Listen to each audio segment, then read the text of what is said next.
আসসালামু আলাইকুম।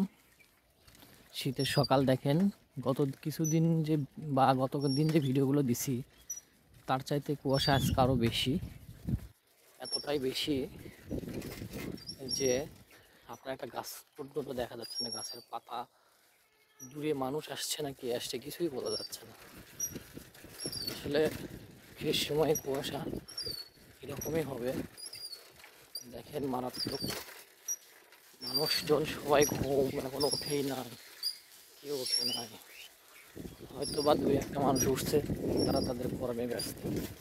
পাশের জমিতে ধান লাগানো হচ্ছে, ধান পুকুরের উপরে অন্যরকম একটা কুয়াশার আচ্ছন্ন হয়, পুকুরের উপরে অন্যরকম একটা কুয়াশার ভাব। তো এটা হলো বোড়া মাদ্রাসার রোড, বুর্জিবাড়ি দাখিল মাদ্রাসা। তো দ্বিতীয় বাইপাসে উঠলাম, দেখেন বাস আসতেছে, বাসের শব্দ, সিএনজির শব্দ, কিন্তু সিএনজি চোখে দেখা যায় না।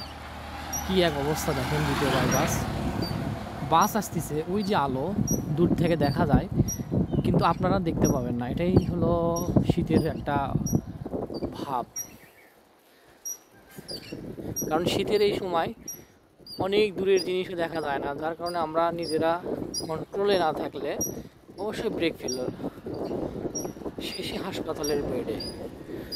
তো যাই হোক, এই কুয়াশাতে আমরা অবশ্যই দেখে শুনে চলবো, পথ চলবো, দেখে শুনে পথ না চললে অবশ্যই বিপদ হবে। তো দ্বিতীয় বাইপাস হলে কী হবে, চারিদিকে কুয়াশা হলে কী হবে, যারা সকালবেলা হাঁটতে চায় বা হাঁটে তারা অলরেডি নামাজ পড় হাঁটা শুরু করছে। আর যারা স্কুলে যায় তারা অলরেডি স্কুল বাসের জন্য অপেক্ষা করতেছে। চারিদিকে ঘন কুয়াশা, কুয়াশা যেন তাড়িয়ে আসছে, ধেয়ে আসছে আমার দিকে। আর হয়তো আপনারা বলবেন আপনি কোথায় যান, আমিও যাই আমার কর্মে। আর এই সকালবেলা একটা ফিল, এখন শীত হইলে কুয়াশা, দুটো বাস পাশাপাশি, দুটো ট্রাক, এটা অ্যাক্সিডেন্টের একটা মূল কারণ। এত কম্পেয়ার করে চলানোর দরকার নাই, বৃষ্টির মতো কুয়াশা পড়তেছে। যাই হোক, ভিডিওটা ভালো লাগলে অবশ্যই কোনো কিছু বলে যাবেন, লিখে যাবেন, আপনাদের অন্তরের দুটি কথা বলে যাবেন। তো যাই হোক, সবাই আমার ভিডিওটা দেখতে থাকবেন।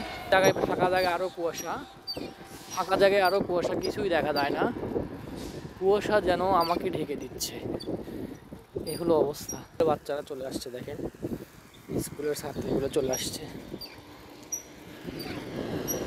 এই ট্রাক, অনেক কিছু। ওই যে মাদ্রাসার ছাত্ররা উঁচুতে দাঁড়িয়ে আছে। যাই হোক, হলো পাম্প। তো মজার ব্যাপার হলো, যত শহরের দিকে বা ভিতরের দিকে যাচ্ছি তত কুয়াশা কমতেছে। আসলে কুয়াশা বেশি হওয়ার কারণ, যদি গাছপালা বেশি থাকে গ্রামগঞ্জে কুয়াশাটা বেশি বোঝা যায়, শহরে অতটা বোঝা যায় না, কারণ কুয়াশাগুলো সব ওই দিকে চলে যায়। আর কুয়াশা দেখার একটা কারণ হলো, আপনার গাছপালা জঙ্গলে এগুলোর সাথে আটকে যায়, বাড়ি খায়, কুয়াশা দৌড়াতে দেরি হয়। সো এই জন্য হতে পারে। যাই হোক, সবাই ভালো থাকবেন। আসসালামু আলাইকুম।